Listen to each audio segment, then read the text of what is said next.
Hello mga kasilog. Nagpe-prepare tayo ngayon ng isaw. Ito, isaw. Dati ayokong magtinda ng isaw kasi matrabaho. Pero mabili to. Kaya ito, napilito na rin tayong gumawa ng isaw. Ayan, tignan nyo. Inadobo ko na to. Inayos ko na ang preparation nito. Na-vlog ko na yung paano ko lutuin tong isaw Kaya sa ngayon, magtutugtog tayong isaw para ititinda natin mamaya. Alam mo na, kailangan natin magsipag-sipag. Hindi pa tayo masyadong mayaman. Kaya, tara, tingnan yung paggawa ko ng isaw. Yan. Dati 7 ito. Ngayon, 10 piso na. Kasi, mahal ang gas, mahal ang bilihin ngayon. Kaya, medyo nagtaas tayong presyo. Affordable pa rin naman yan. Kayang-kaya pa rin naman ng tao yan. Yung iba, nilalagyan nila ng atsuete, pampakulay. Ako hindi. Gusto ko natural. Natural. Para alam natin malinis. Kasi pag nilalagyan pa natin ng food coloring mas maganda na yung natural na kulay. Pareho rin naman ang lasa. Yung iba naman, dinadry nila to. Piniprito, nilalagyan ng flour para crunchy. Ako gusto ko talaga natural lang. Yan. Yan ang isaw natin. Bibenta natin sa silugan, sa 100k, mamaya.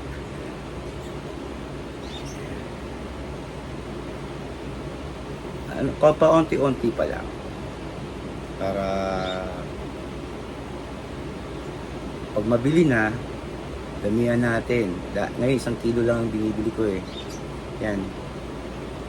Hindi pa perfect. Hindi pa ako masyadong magaling mag-ano ng isaw. Yan.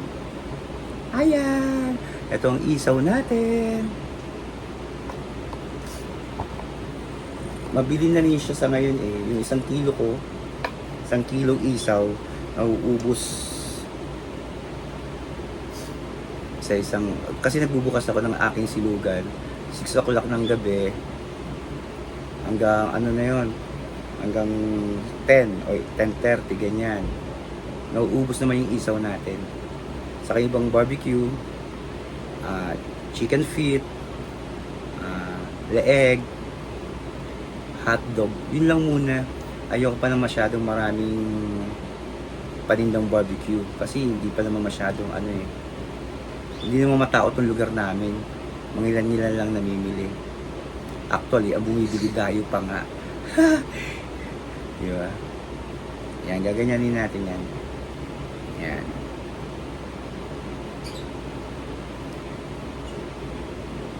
Ito, mga tuhog natin. Isaw, letter S, habang tinutuhog natin, pang FPS, bababa natin. Tapos hila-hila natin ganyan. Ay, may naputol. Pwede yan. Yan. Lalagyan natin na putol. Ito. Ayan. Ito na minsan kasi nadudurog masyado malaki yung sticks natin. Actually, maliit na nga yung sticks natin na puputol pa. Yan. Tapusin ko lang to Bye-bye! Oo nga pala.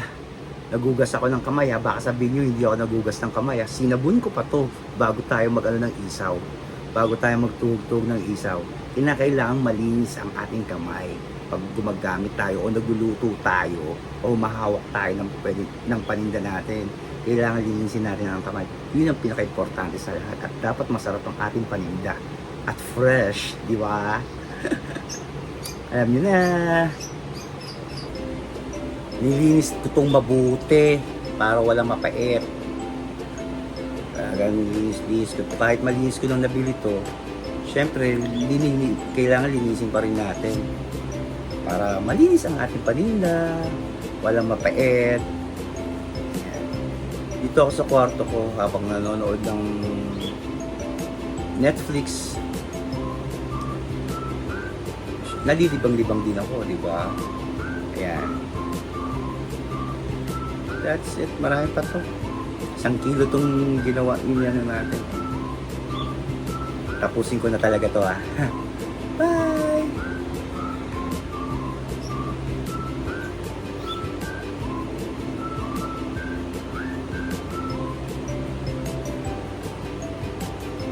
Ay!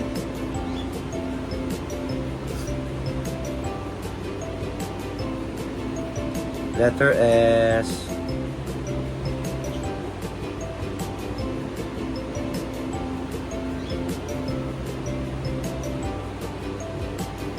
Iba putulin natin yan.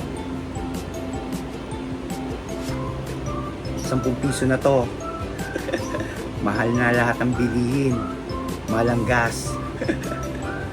Dati bili ko sa gas is 1,000 nung nakaraang buwan na 1,057. Ngayon 1,000, more than 1,300 na. Kaya sana matigil na yung giyera sa ibang bansa para bumababa naman ang presyo ng ating gas, ang ating mga bilihin. Tsaga-tsaga lang. Siyempre, pag nagnegosyo ka, tsaga-tsaga lang. Pero ikaw naman ang boss. Wala kang boss. Ikaw nabuutos. Hindi ka inuutusan. Kikita ka pa. Sa'yo pa oras mo, di ba? 10 pesos. Kailangan maninipis lang ating stick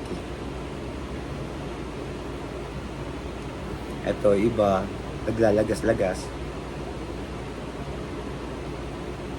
Ayan. Konti na lang. Sa 1 kilo, nakaagawa ko ng more than, mga 20 sticks. Kumita ka na doon. Halos 100%. Tsaga-tsaga ka nga lang. Tsaga-tsaga ka lang magtutusok-tusok, di ba?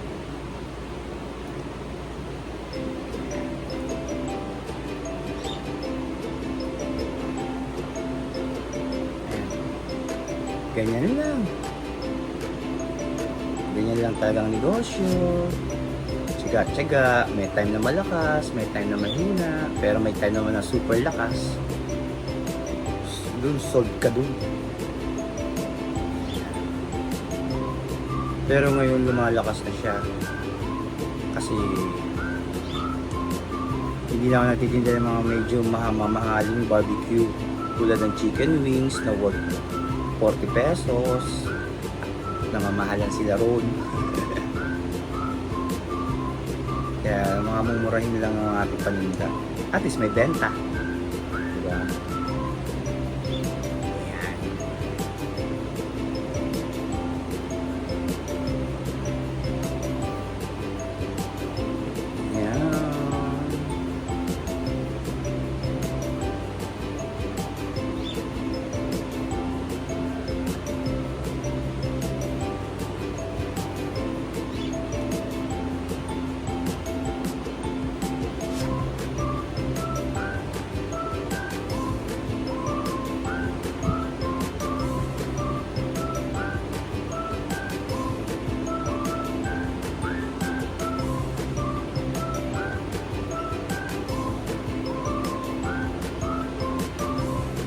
Yan lang muna ang vlog natin.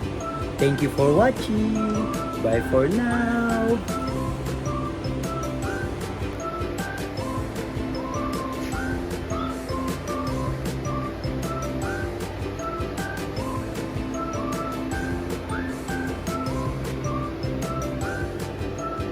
Nakagawa tayo. Sa 1 kilo nakagawa tayo ng 20 sticks ng isaw. O, kumita na tayo ron. 100%. Ganun lang talaga, tsaga-tsaga lang tayo sa ating negosyo. Balang araw, lalago rin to. Yeah, thank you for watching. Bye for now.